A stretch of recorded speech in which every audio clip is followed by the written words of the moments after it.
Cuando creé este canal, sobre todo lo que quería hacer era divulgar contenido para que los jugadores de fútbol más jóvenes pudieran llegar a completar sus sueños. Y gracias a Dios he tenido la suerte de viajar bastante y entender cómo funciona el contexto del fútbol en los diferentes países europeos. Por eso quería divulgar cómo funciona el fútbol desde dentro, en el ámbito tanto amateur, semiprofesional y profesional del resto de países de Europa, para la comunidad hispanohablante, tanto latinoamericanos como españoles. Y este vídeo trata de eso, es una entrevista a un videoanalista del AJAX que aparte hace tecnificaciones individuales a jugadores jóvenes, que uno de ellos, si no me equivoco, ya está en la academia del AJAX entrenando. Él os va a comentar la cultura futbolística de allí, cómo los jugadores jóvenes trabajan, cómo se trabajan las academias, el fútbol base, las diferencias que hay entre el fútbol portugués, que es de donde es él, y el fútbol neerlandés, la influencia de Johan Cruyff, etc. Así que os recomiendo que os quedéis la entrevista entera porque es bastante interesante. Y dicho esto, nos vamos para Ámsterdam.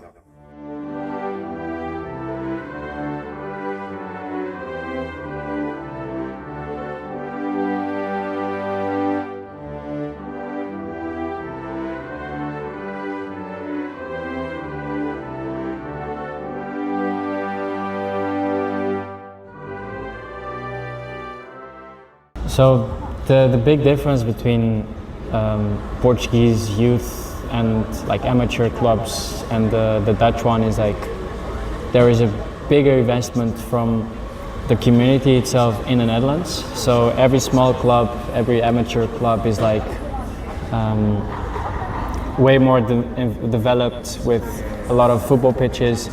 It's very normal for every like small, well, technically small football club in the Netherlands to have 3 or 4 grass football pitches, artificial grass, and 2 or 3 pitches of natural grass.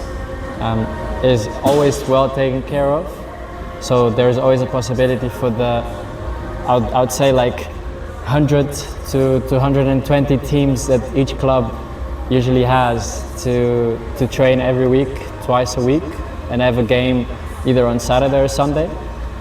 And that's why the Netherlands is way more developed in that sense, because you often have like the selection team of each age group, which they play the highest level of that age group. So let's say the under-15s selection team, they play 3rd division, and the rest of the teams below that, so under-15 2, under-15 3, they all are sort of friend teams.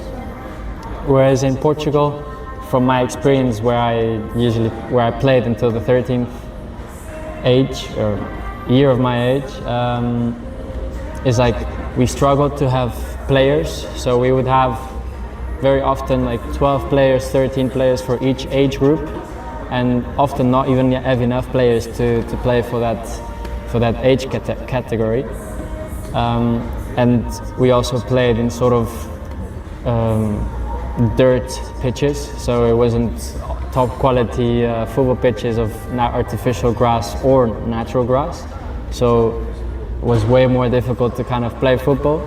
But if you step up into the professional clubs in the youth, they are more developed than the amateur ones, whereas in the Netherlands that's the opposite, because the professional clubs youth structures is very rare that they are very developed. So, for example, AJAX, PSV, Feyenoord, AZ, Utrecht, those are kind of clubs who have their own facilities, but then bottom teams like NAC Breda, Fortuna Sittard, they are using amateur teams to play on their football pitches. So they kind of combine with other amateur clubs, and that's where you see a really close gap between the infrastructure, whereas the level doesn't really match.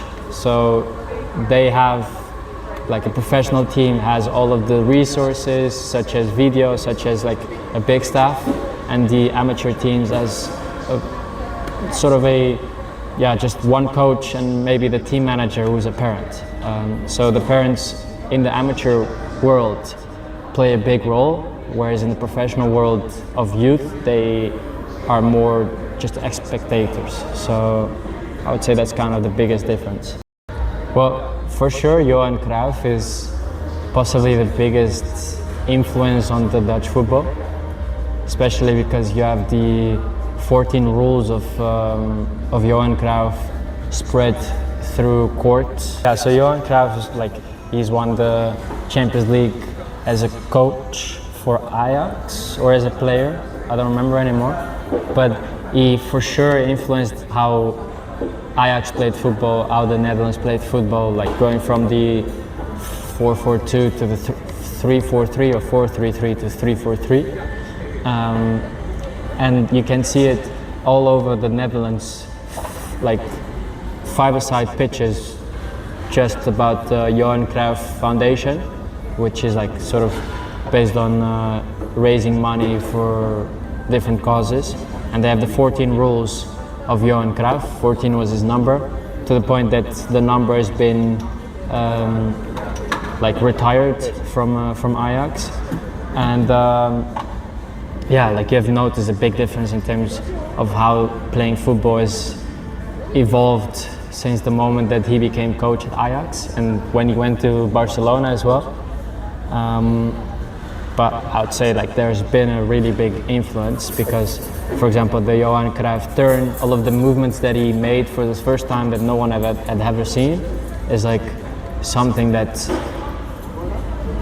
is now seen every day. For example, in the training sessions that I see, players often do a Cruyff turn to change direction.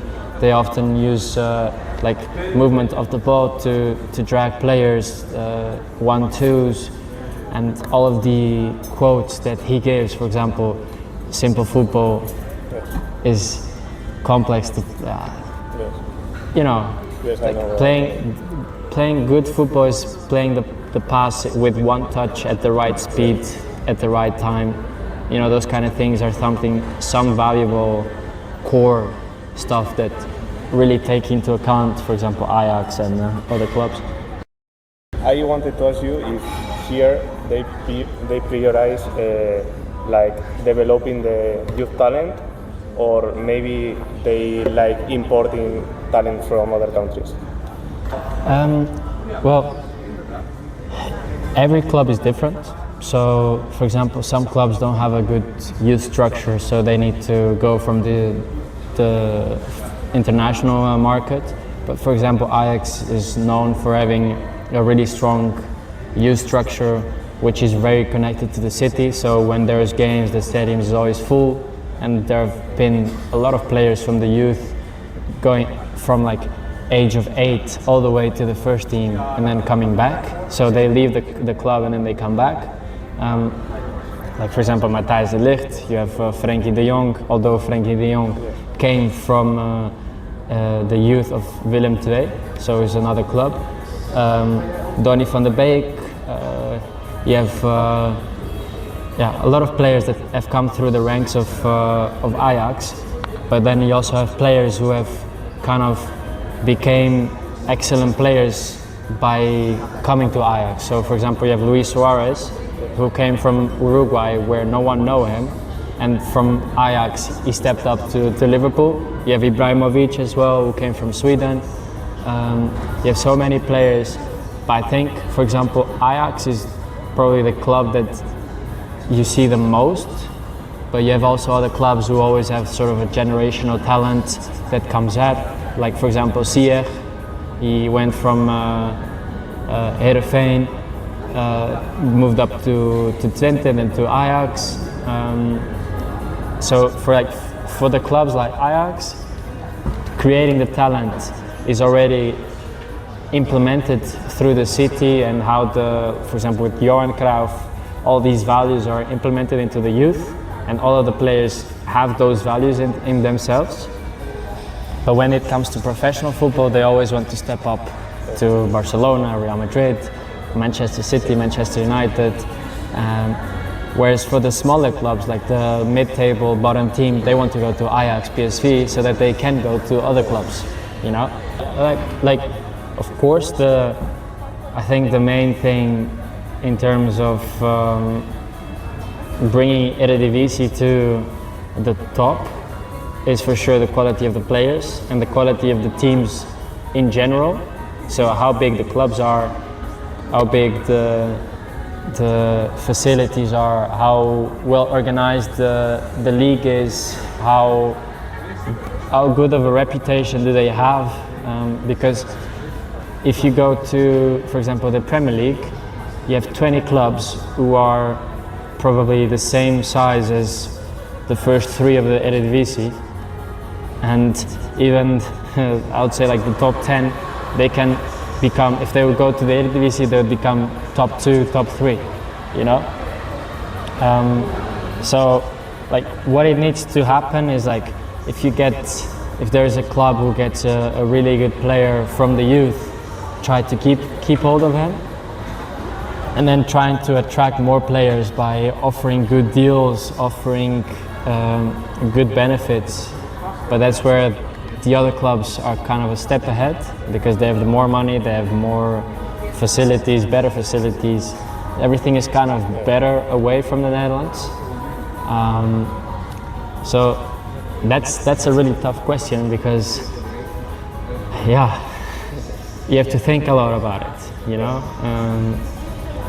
For example, the Netherlands, why would you be playing against 10,000 people, in a stadium of 10,000 people, against the last place of the Eredivisie, when you can be playing in front of 50,000 in a clash between Athletic Bilbao and Real Sociedad, you know. So there is a big difference. And although there is like big history between clubs in the Netherlands, like AJAX PSV, AJAX Feyenoord, AZ, you do see those clubs having sort of a clear structure. For example, Utrecht, okay, last season was a bit of a shambles for Utrecht, but they've had good seasons in the past.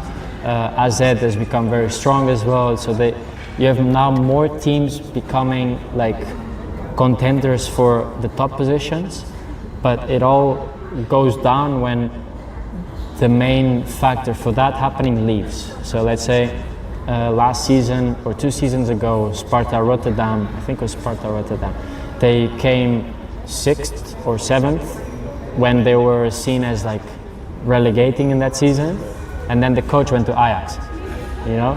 And then what happened was that Ajax was the one fighting for relegation at the beginning of the season in 23-24, you know. Whereas you now have, for example, examples outside of the Netherlands. You have Girona, with a coach who has moved up from second league of Spain, and is now, well, last season was a contender for the La Liga.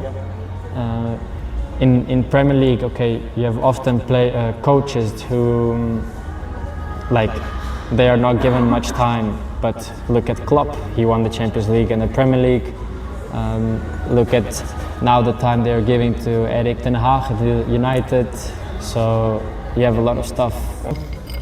Well, for sure, Johan Cruyff, because he revolutionized the Dutch football, especially going from sort of combination football, so like 1-2s with players playing and moving with the ball. But you always have those clubs who have coaches that are more focused on like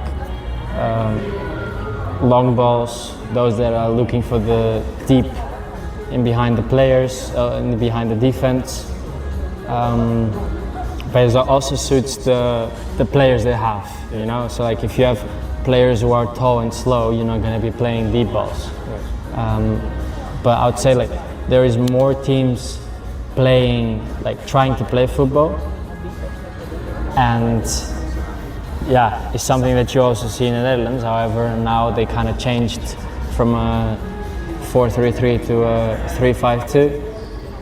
You saw it at the Euros with the fullbacks going forward a lot with Dumfries.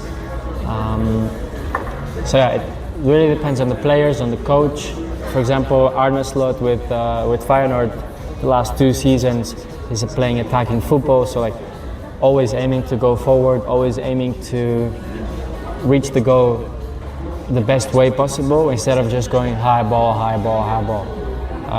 One of my friends, he says like playing from the back long ball, the ball comes back faster than it went, you know. So that's kind of the philosophy that I think many clubs have, but everything is different, you know. So it depends on the style of play. So like all of the players that you said, they have gone through the AJAX academy, well, besides Frank de Jong. But like as a coach, I've learned, or as a player and as a coach and as a personal trainer, I've kind of learned that the more time you spend with the ball, the more you develop that relationship. So the more you understand how the ball works if you touch with the outside of your right foot, how it works, or what's going to happen if you touch with your back heel. So those kind of players, they have been used, or they've worked on their ball skills on different surfaces, like on stone, on concrete, on the grass, on the artificial grass. So when it comes to these type of situations, then it becomes like second nature, you know. For example, at AJAX, in the youth, they do a lot of short, small-minded games where the focus is to be quick with the ball, be creative, and that's where the creativity kind of backs up or grows up a little bit, and that's where the players are made. Because sometimes, like as an example, in youth you have coaches who, oh, I think I can give training, but I want my team to play like tiki-taka from 2009 or 2010, you know. So players, like coaches, then emphasize on players becoming sort of robots. And at AJAX and I'll say PSV and Feyenoord, you don't really have that. Because of course you have the tactic minded, but it only starts from like the middenbouw, which is like on the 14s. That's when they start to work more on tactics, whereas the focus from the younger ages is really focused on like beating players on one-on-one, defending 3v2, you know, stuff like that, which then in the game becomes second nature and then just easy for them in a way. Well, for sure, the technical part. For example, you have players who are very, very technical, and they are able to handle the ball very well. But I think the biggest make or break point is the mental aspect of a player. So, okay, a player can be very good tactically and he can be very good technically, but if his mental game, like his reaction after losing the ball or making a mistake, is very bad, and he's not the one that they want, then that player is not going to be selected. I've coached, or I give personal training to a player of 11 years old, and he has made a step to AJAX now. And the difference between him and the other youth players is like, when he loses the ball, he just runs after it. He doesn't care whether it's a mistake or not. Sometimes it's difficult because sometimes you can always deal with the mistakes, but that's the big decision, make or break. As like for the team that is gonna play, you have players who are like, I don't know, 1.30 m, and then players of 12 years old who are already like 1.50 m. So it's a bit of a combo, and they, of course, they test everything, they see everything, they've taken like 6-7 months of training and games to observe him, and I think that's what makes it. So it's not really, yeah, of course if you have a tall player on the under 12s, when he gets older, all the players will be the same age. So if he's only tall, he can hold the ball and stuff like that, but he cannot play properly, or he doesn't have the right mentals, then in 2-3 years everyone is going to be the same size, and he's going to be a rock bottom player, you know. So it differs on the mentals. I think that's it. And if you want to talk about yourself, like your experience, your career, whatever you want. So like, I've always been passionate about football. I'm 22, and I would say to you that like I'm almost 20 years of experience of football. So I started when I was 4, just playing. Always had the dream of becoming a professional player. And then I learned at the age of 16 that I could also do training. So I started with the under 8s and moved all the way up to under 15s, where I got the opportunity to learn from players who don't really, maybe have the dream of becoming a professional football player, but they don't know how to, or they don't have the quality or the mental strength to do it, to being on sort of the edge of it. So now coaching under 16s, and I've been coaching under 15s for the last 3 years. I've learned the difference between those players that are not there yet and those that are already there is that it comes to who performs best, you know. So who continues to develop from the beginning of the season all the way to the end. And I've had players, or I've coached players who are very difficult to handle, very easy to handle, and that's kind of made me as a coach of trying to push them as much as I can to their limit, trying to help them in every aspect that I can, from either technical, tactical, mental work, anything. And that's where I'm kind of now moving into as well, is personal training. So I've been doing personal training for 3 years now. And I have now 5-6 players who are weekly training with me. And I've kind of provide them with the opportunity to push themselves to the limit, trying to work on the small details, because that's if you make it to a professional youth structure, a professional youth club, then the difference between the players around you are very minimal. And that's what I emphasize a lot with my team, with my one-on-one players. And now I've made the step to AJAX, where I'm doing video analysis of young AJAX, and I will be doing also the under 14, 15 and 16. And I'm a very football-minded person, and I'd say that's kind of my experience. I think a good thing to kind of share is with the under 15s and under 16s, in 3 years we have had players going from coming to us from a very low team, but because we believe in them, they spend 1 year with us and they develop so much that in the next season they are making their step to a professional club. And we have had in the last 3 seasons 14, 15 players moving up, which is a really cool achievement as a coach. And I think that's me.